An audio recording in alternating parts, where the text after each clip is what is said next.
living like the winter do. See me with the crew, had to get some food. I see you looking like you do. Had to make a move.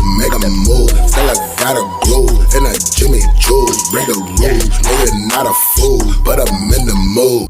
What's up, y'all? It's Nate Almighty, aka the Global Dark Skin Ambassador, with another Rikers Island story. You could say this is a continuation and a fact, you know what I'm saying? This is I guess another one of those One Lower stories, you know. A lot of things happened when I was in One Lower,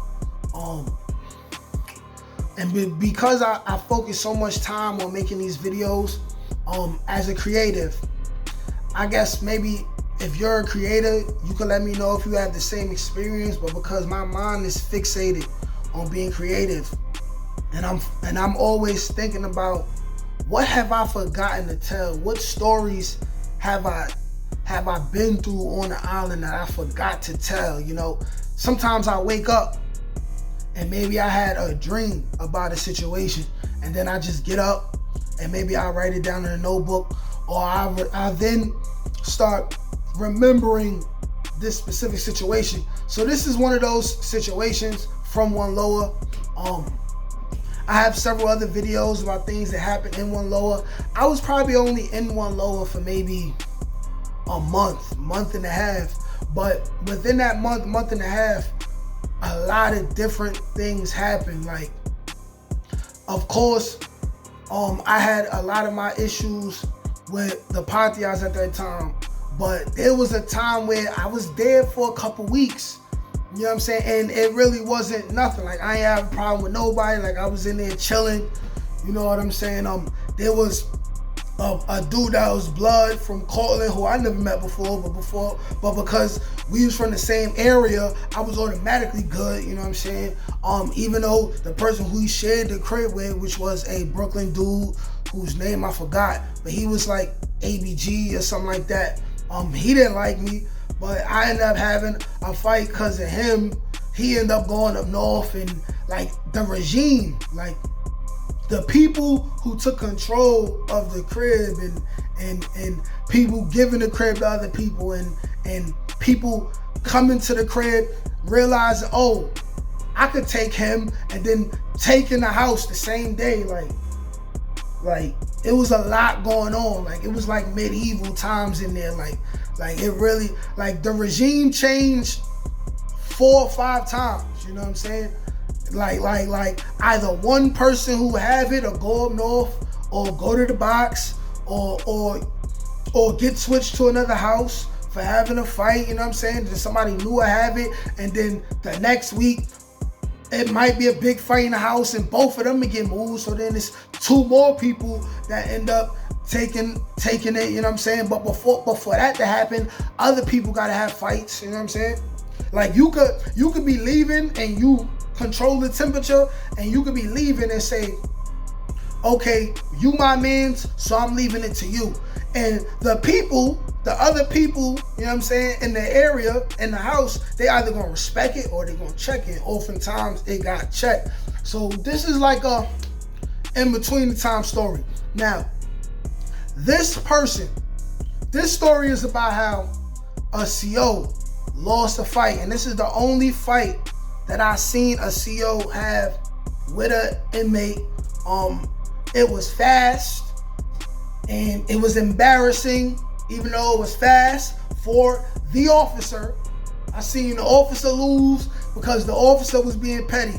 You know what I'm saying? So this is a story about how the trash talking CO lost a one-on-one fight over a situation that he chose to involve himself in.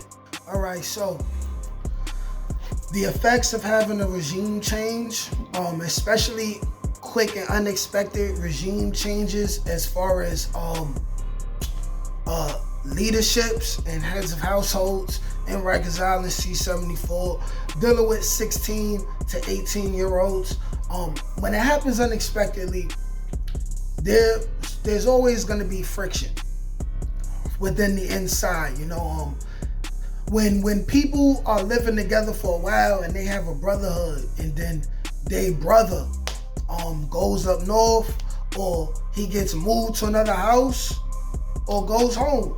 You know, and the next people who get the crib, who either maybe took it from them, usurped it in some kind of way, hostile takeover or something, or maybe it was given to that person from the guy's friend, and maybe he thought that it was supposed to go to him. You know, he might be salty. You know, he might feel like he could take the new person that got the crib, but maybe he's like, I'm going upstate soon, or I just don't feel like going to the box. It ain't that serious. Maybe he won't call him out in the fight, but he'll still be salty about it. In those situations, you might as well just fight for it, since you feel like you should have it. But even if it's not about that, there will be friction. You know, people don't always agree. You know, the next person who ends up getting the title, you know what I'm saying, he may be somebody who you don't like very much, and he's cool with other people who you don't like very much, because let's not get it twisted. There's 1 or 2 people that run the entire house. There's 2 to 5 people that's on the team. There's maybe another 5 to 10 people who not on the team, but they just as well be on the team because they still be having to participate, you know what I'm saying, to maintain status quo. And then the rest of the people, they're dummies. But just because you and someone else is on the team together, or just because you're okay and you're not gonna call out the people who running the show, controlling the temperature, that don't mean you don't like them.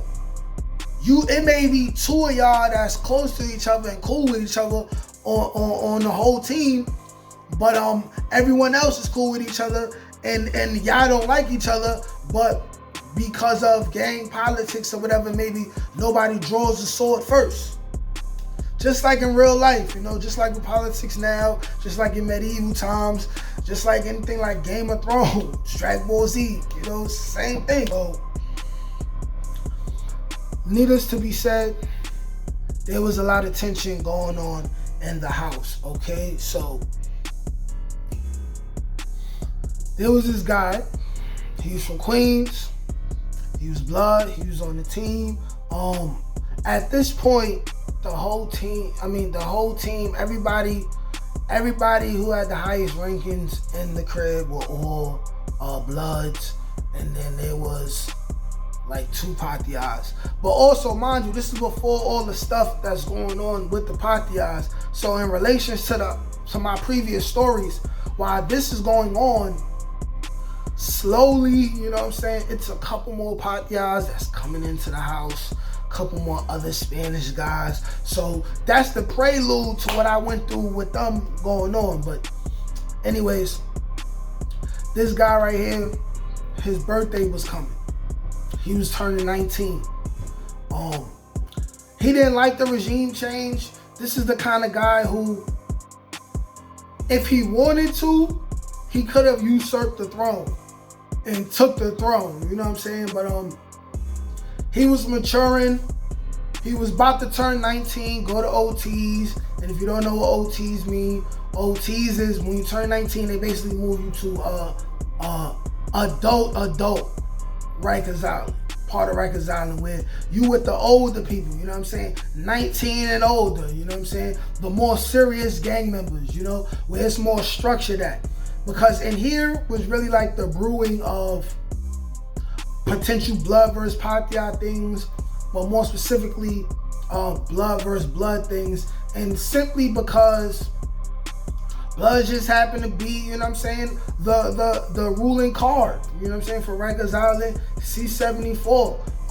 If it had been majority Latin Kings, then it would have been Latin King versus Latin King, probably, you know what I'm saying? That's what happens when it's a lot of numbers, you know what I'm saying? This ain't specifically about the Bloods, but they were different sets, though.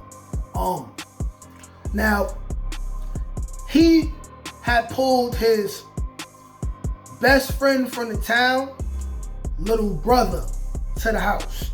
He had that type of pull, right? But this was, like I said, rearing him, getting switched to OTs. So in the process of him knowing he about to go to OTs and leave this house that he in, he pulls his best friend's little brother, right? Because I need you to remember that. He pulls him to the house. The CO did the favor for him. And the reason why he did this is because dude was soft. So he was in another house. He had just got to the island. From what it sounded like, he was basically like a follower, but he wasn't a bully. Like, he was a good dude. So he holding it would be his little brother too. He holding him down, got him pulled to the house, and he basically had a problem with the regime because they was disregarding the fact that before the new regime came, his little brother was good. You know, his best friend little brother was good. And they like, nah, he was day room in the house that you pulled him from. He was with it. He didn't even put up a fight. So he should be with it here. He's neutral. He's not blood. He's not YG. He's not good. And they basically had a vote on it. You know what I'm saying? And he was outruled by the vote. Right? But he was like, okay, but let my mans fight at least. Let my mans fight for a team spot then. Because even though dude was like soft, I guess he could fight. I guess he was banking on it. So on this particular night, the arrangements was the guy was gonna fight, I guess, another person on the team for the team spot. If he won, he would take that guy's team spot. Now, not everybody on the team wanted it to go that way, but being that, you know, it was all bloods involved, they like, you know what, I'm a respect, you know what I'm saying, bro plans or whatever. But not everybody agreed to it, like I said. So right before the fight's about to happen and the one-on-one's about to happen,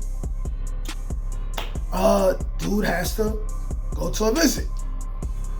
Dude goes to a visit, and while dude is at his visit, and when I say dude, I mean the one lone guy who was trying to protect his best friend's little brother. He goes to a visit.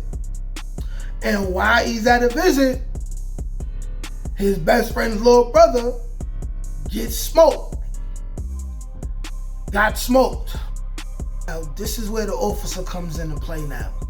There was a specific officer, but he was a tall, slim, but not too skinny officer. He had to be at least 6'2", 6'3", brown skinned dude. Dreadlocks, right? Boom. This was one of those nights where it was his tour.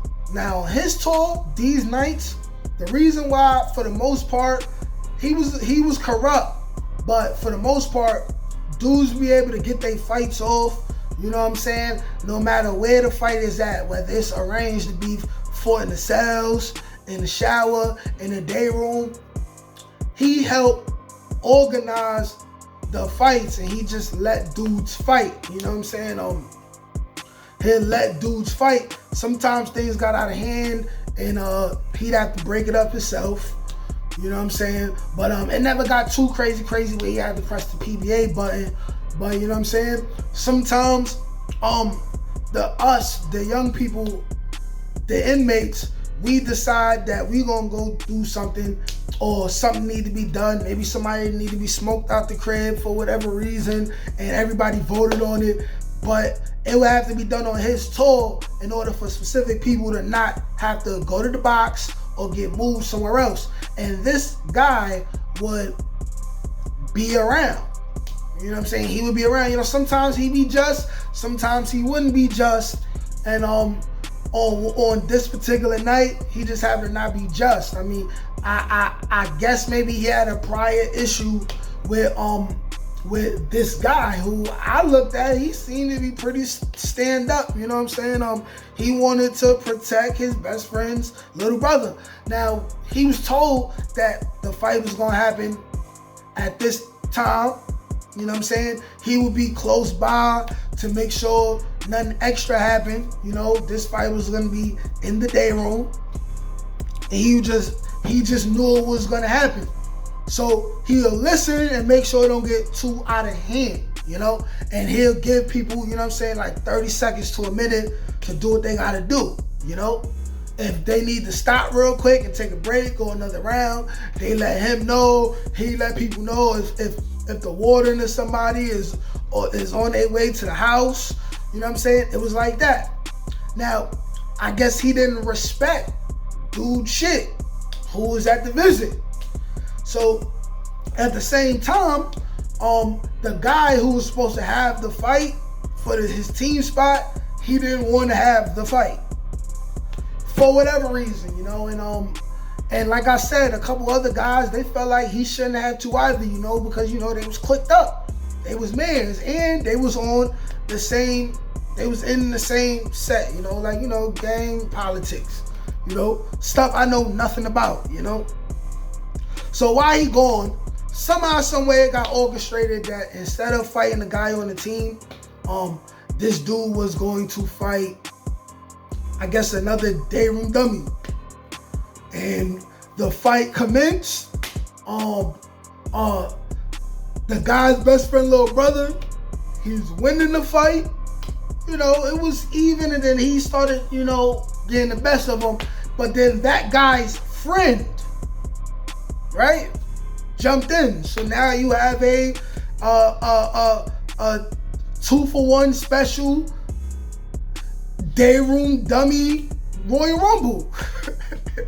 You know what I'm saying? So they end up winning, getting the best of them, but they let the fight go down. Because really, once he started getting jumped, the fight was supposed to get broken up. So the guys on the team, they let the fight go on a little longer than it was supposed to. You know, to the point where they really had to stop when dudes on the floor, and then they stomping him out. And, you know, they stomping his head in, you know what I'm saying? It didn't get like bloody or nothing, but it looked bad after a little while. And the CO knew it. But he didn't care, you know, and dude came back from the visit. He noticed that the energy in the house was different. He sees, you know, his clothes look a little like disheveled. And he like, yo, little bro, what happened? Oh, bro tells him what happened. Instantly, sun goes off. Now, he start tripping. He like, yo, niggas don't respect my shit? Niggas gonna wait an hour for me to get back, yo? As soon as I come back and jump my little mans and all that from the town, niggas think I'm pussy? Niggas think I'm pussy? Right? So, he flipping. While he flipping, he like, yo, who was it? Which one of y'all damn niggas jumped my little mans? Da-da-da, right? He tight. So it's like, instantly all the other day W's, they start pointing at the two dudes, right? So he goes, he slaps them. Slap, right? Slaps both of them. He be like, y'all not even like that. Y'all niggas not even like that, yo. Y'all niggas not even like that, right? She like, matter of fact, this how y'all do the homie? This how y'all do the homie? You know what I'm saying? So he go to the other dudes on the team, blah, blah, blah. Nobody really saying nothing. You know what I'm saying? Like, nobody really saying nothing. And before it even get too far with them, you know what I'm saying? The CO comes. The CO is like, hey, yo, ain't you leaving? Ain't you leaving soon? Shut the fuck up. You don't run shit. I run shit. I told them they could do that. You keep trying to save this little nigga right here. You know what I'm saying? He got to get it on his own like you did. He got to get it on his own. And he like, yo, I don't care about that. This my man's from the town. I told my mans he was good. Blase, blase, blah. I'm like, well, guess what? He got to make himself good. You know what I'm saying? I mean, that's what the CO said. Like, he got to make, so they arguing, and now they're in each other's face. So now the other guys on the team, they trying to tell him to chill. They trying to like pull him back. You know what I'm saying? Like, he barking at him. The CO, this is like Ving Rhames and Tyrese and Baby Boy, where it's like Tyrese barking at him, and that's the dude who, by the way, is almost the same height as the CO, but he a little shorter. Like he had he had to been like 6 feet, 6'1", similar build. He was more frail compared to the CO, but it was very well known that this one blood from Queens could fight very, very well. It was known. It was very well known. Maybe the CO didn't know. Maybe some people in the house didn't know. But some people is like almost nobody, because it was known. And maybe the CO, because he looking at it like, this is a little nigga to me, it don't matter, I could fight too. Because this is also a CO that was known to have given inmates one-on-ones before and won. But he like ring rames in him. Like, he looking at him, laughing at him. He like, yo, you want to lock in? I will lock all y'all niggas in. Better yet, you want to fight? So eventually he like, yo, listen, you barking like you a real man and you ready to roll with the big boys. You want to fight? Do you want to fight? I'm not one of these regular COs, you know what I'm saying? You see how I move. You see how I move.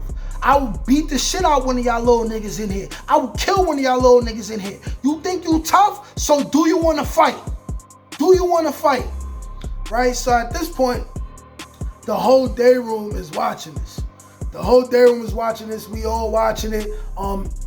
Instantly you see the blood from Queens, who is about the same size as the CO, just a little shorter, definitely frail compared to the CO, but very well known that he got hands.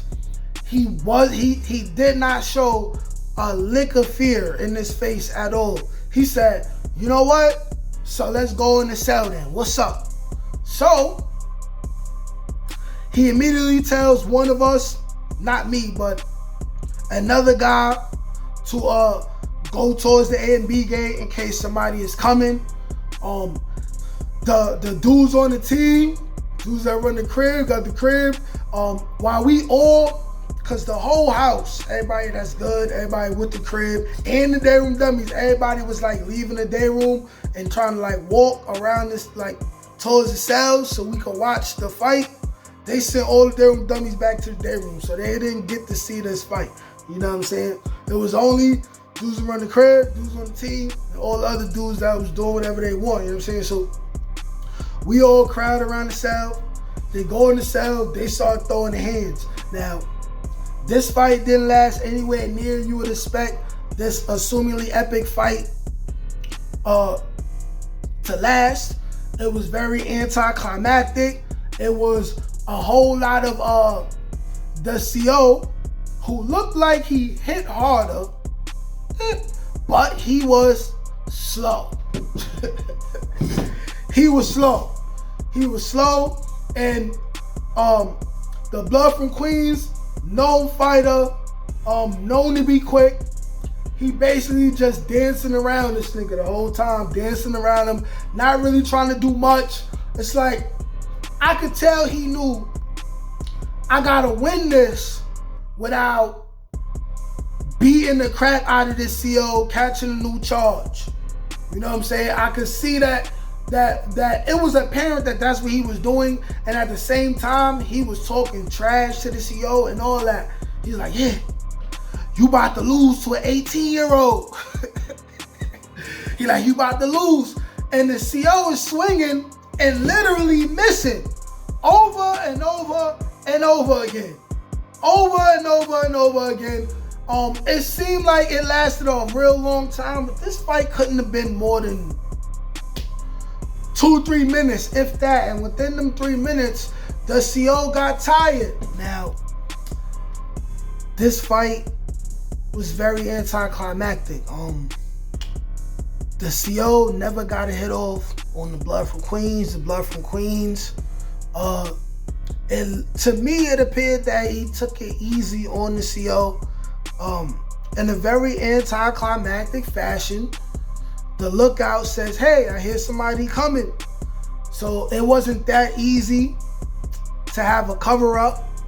The day room dummies was already in the day room, so it's not like they had to run to the day room.